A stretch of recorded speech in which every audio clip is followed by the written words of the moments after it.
सोचिए, ये वो लोग हैं जो इंफ्रास्ट्रक्चर बनाना चाहते हैं।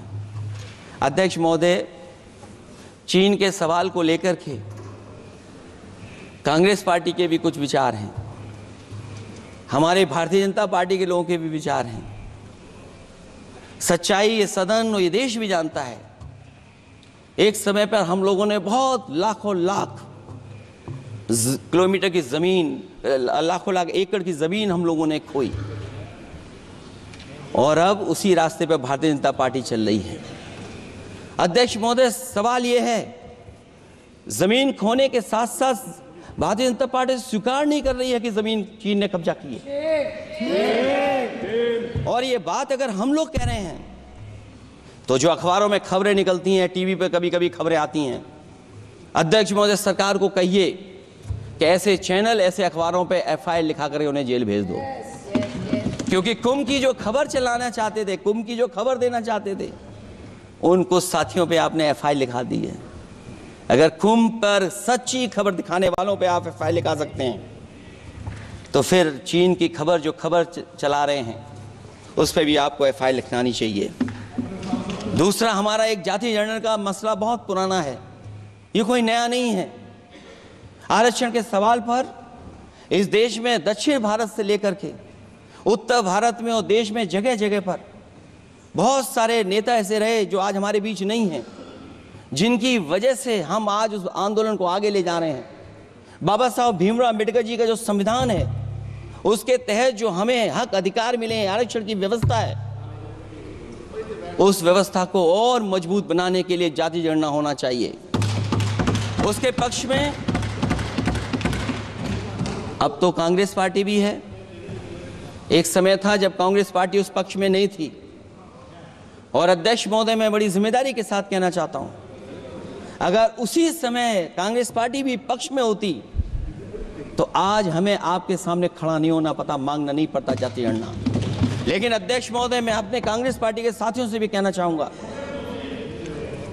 अध्यक्ष महोदय, मैं कांग्रेस पार्टी के साथियों से भी कहना चाहता हूं, हम आपके साथी हैं और इस मुद्दे पे तो हम आपके साथ और आपके आगे भी चल करके आपका साथ दे देंगे। अब जाति जनगणना को कोई नहीं रोक सकता है। एक दिन ऐसा आएगा अध्यक्ष महोदय, एक दिन ऐसा आएगा, कोई टकरार नहीं है, आपके इंजन जैसे नहीं है। आपका एक इंजन, अध्यक्ष महोदय, ये अध्यक्ष महोदय, हम तो, मुझे कभी कभी ये लगता है कि प्रधानमंत्री जी जितना अपने लोगों को ध्यान दे करके समझाते हैं, इतना ये समझते ही नहीं है। वो अध्यक्ष महोदय, वो सबसे ज्यादा सोशल मीडिया के बारे में जानकारी रखते हैं। आप भी जानकारी रखा करो। अगर आप जानकारी रखोगे तो आपको सच्चाई पता लग जाएगी। एक इंजन ने नमस्कार नहीं किया था दूसरे इंजन को, अगर याद हो तो पता कर लें। और ये बात अगर छिपी हुई हो, ऑनरेबल मेंबर, अध्यक्ष महोदय, अभी तो मैंने शुरू नहीं किया, मेरा लिखा हुआ बहुत लंबा है। कंक्लूड करें, आप समाप्त करें प्लीज। और अध्यक्ष महोदय, एक सवाल और बड़ा उठा है, नौकरी को लेकर के, रोजगार को लेकर के, और हमारे भारत की जो मैन्युफैक्चरिंग सेक्टर है उसको बढ़ावा कैसे दिया जाए।